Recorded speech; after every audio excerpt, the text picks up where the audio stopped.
They say the most powerful prison has no walls. It's built quietly, thought by thought, day after day. Before this story begins, understand this. Nothing changed in this man's life until something changed in his mind. No money fell from the sky. No miracle knocked on his door. What changed was invisible, but unstoppable. This is the story of a man who lived most of his life reacting to the world until one moment forced him to realize that the real battle was never outside him. It was inside. And the moment he learned to control his thoughts, everything else followed. His name was Daniel, ordinary, unnoticed, a man people passed without remembering. He worked long hours in a small workshop on the edge of town, repairing things others had given up on. Broken clocks, rusted tools, objects frozen in time. Much like his life, Daniel believed life happened to him, not because of him. Every setback confirmed the same thought. This is just how things are. When work failed, he blamed luck. When people ignored him, he blamed fate. His thoughts ran on autopilot, repeating quiet sentences that shaped his reality without his consent. One evening, after a particularly long day, Daniel sat alone in his room, staring at the ceiling as rain tapped softly against the window. His mind replayed every failure he'd ever had, every missed chance, every reason he believed he was stuck. Then something unusual happened. He caught himself mid-thought. For the first time, he noticed his own thinking, as if he had stepped outside his mind and watched it work. The realization was subtle but dangerous. If these thoughts were running automatically, maybe they weren't truths.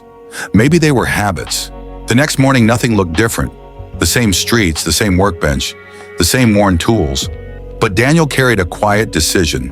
He wouldn't stop negative thoughts from appearing, but he would stop agreeing with them. When his mind said, "This won't work," he replied, "Watch me try." When it whispered, "You're wasting your time," he answered with action instead of argument. It wasn't dramatic, it wasn't loud, but it was deliberate. And for the first time in his life, his thoughts were no longer in control. Days turned into weeks. His circumstances didn't magically improve, but his reactions did. Where frustration once lived, patience appeared. Where fear once ruled, focus replaced it. Daniel began repairing objects with care, not urgency. He stopped rushing outcomes and started mastering moments. People noticed, not because he spoke differently, but because he moved differently. Calm, grounded, present. His work improved because his mind was no longer scattered. He had learned something few people ever do. Control your thoughts and your behavior follows. Control your behavior, and your life begins to shift. One afternoon, a client brought him a broken antique clock, complex, rare, and valuable. Others had failed to fix it. The old Daniel would have declined immediately. Fear would have answered before logic. But this time, a different thought spoke first. Take it step by step. He accepted the challenge. When frustration arose, he paused instead of panicking. When doubt appeared, he returned to focus. Hour by hour, gear by gear, the clock came back to life. Not because Daniel had suddenly become smarter, but because his mind no longer worked against him. When the clock finally chimed, something inside Daniel clicked too. He realized the clock was never the real problem. His uncontrolled thoughts had been. Every life he once envied, every success he thought was unreachable, those were stories his mind had written without evidence. That moment taught him a permanent truth. Your thoughts don't predict your future, they create it. What you repeatedly think, you repeatedly become. Discipline in the mind shows up as stability in life. Chaos in thought becomes chaos in reality. Word spread, more work came, better opportunities followed. But the biggest change wasn't financial, it was internal. Daniel stopped chasing outcomes and started mastering his inner world. He no longer needed constant motivation because clarity replaced it. When setbacks happened, he adjusted instead of collapsing. When fear showed up, he observed it instead of obeying it. The outside world still tested him, but now it answered to a different version of him.